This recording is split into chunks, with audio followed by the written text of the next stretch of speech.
So నేను మొన్న చదువుకునే పేషెంట్ వచ్చినప్పుడు నైట్ టైమ్స్ నిద్ర పడట్లేదు, లేకపోతే లేట్ పడుకుంటుందని పేరెంట్స్ కంప్లైంట్ చేస్తే నైట్ టైమ్స్ ఫోన్ చూడొద్దమ్మా, రీల్స్ చూడొద్దు అని చెప్తే పేషెంట్ నాతో అడిగింది ఏంటంటే, హాయ్ నేను doctor Nagarjuna Kottipati, international cardiologist, Shrestha hospitals Guntur.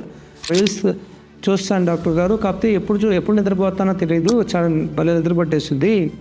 So ఎందుకు మరి చూడకపోతే నాకు నిద్ర రాదు కదా అంటది. సో ఏంటంటే నైట్ టైం మనకి మైండ్ని స్టిమ్యులేట్ చేస్తూ ఉన్నప్పుడు ఏంటంటే స్లీప్, మన బ్రెయిన్ యాక్టివ్ ఉంటుంది. మీరు బాడీ టైర్డ్ అయిపోయి ఇంకా అన్కాన్షియస్ కండిషన్, అంటే ఇంకా ఇన్వాలంటరీగా నిద్ర వచ్చేదాకా మీ బాడీని పుష్ చేస్తున్నారు. మన ప్రపంచంలో ఉన్న ఏ లివింగ్ ఆర్గనిజం డెలిబరేట్గా నిద్రని పోస్ట్పోన్ చేసుకో. మీరు గమనించండి, మీకు ఏ జంతువు అన్నా నిద్ర వస్తే పడుకుంటాయి. మనిషి ఒక్కళ్ళే నిద్రని మనకి నెట్ఫ్లిక్స్ అని లేకపోతే ఇన్స్టాగ్రామ్లో అని చెప్పి నిద్రని పోస్ట్పోన్ చేసుకుంటున్నారు. న్యాచురల్ రిథమ్, సర్కేడియన్ రిథమ్ ఉంటుంది. ఆ రిథమ్ ఫాలో అయితే మనకి ఏ జబ్బులు రావు, ఏ ప్రాబ్లమ్స్ రావు. సో మనకి ఆర్టిఫిషియల్గా నిద్రని పోస్ట్పోన్ చేసుకోవడం మంచిది కాదు. నైట్ టైం, అది కూడా 7 తర్వాత టీవీ కానీ స్క్రీన్స్ కానీ తగ్గించుకుంటే బెటర్. Thank you.